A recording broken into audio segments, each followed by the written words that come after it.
Sorry, come to wheelchair, disregard na po niyan. Okay, ang starting position na po nito, naka-letter B. Ganun ka-simple.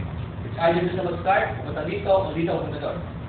Pag 7 and 8 na yan, wheelchair to move to bed, naka-letter B po ito.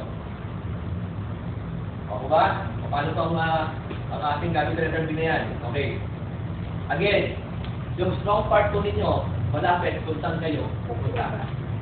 For example, wheelchair to commode. So from wheelchair to commode. So starting position po nito ang letter B. Okay? Ang pilot part po is left. Okay? Left ang pilot part. Tama po yung position na ito. Kasi po ang strong line ko yun. Right. Malapit po siya na pupunta. Okay. For example, wheelchair to commode, the pilot part is right. Baliktad. Mali. Mali. Baliktad na po rin yan. Hindi pa rin sila.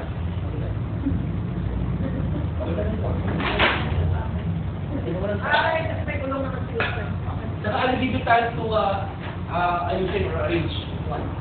Tapos sinabi ko, wheelchair to commode, the pilot part is right. Ayusin mo muna yan. Dito sa naka-letter na sila dalawa, right affected part.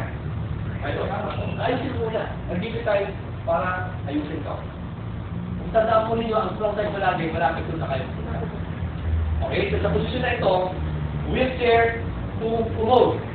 Okay, ang affected part ito. Right. Right, tama po ito.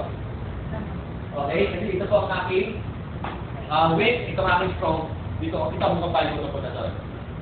Kasi po ba? Kaya kung left affected part, magagaling ko lang po yan.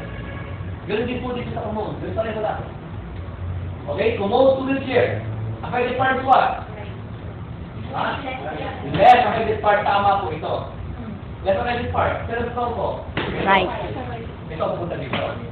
Okay, pero kung sinabi ko, commode to wheelchair, affected part is right. Mali yan. So ayusin mo muna. So ang video time para ayusin yan. At hindi rin po ako magpapapalit-palit. Isang technique lang. Nakuha po ba? For example, sabi ko, okay, Angel, ang gagawin ko, wheelchair to commode. Affected part is left. So, bahala kayo sa muna. So, picture ready na. Kung naalis mo na, ready na sir. Let's start. Okay? Hindi rin po pabalik-balik. Balik po sa kabila. Walang gano'n. Hindi sa technique na. Ito lang dito. Makagawa kayo. Sir, question po. Yes, ma'am. Si secretary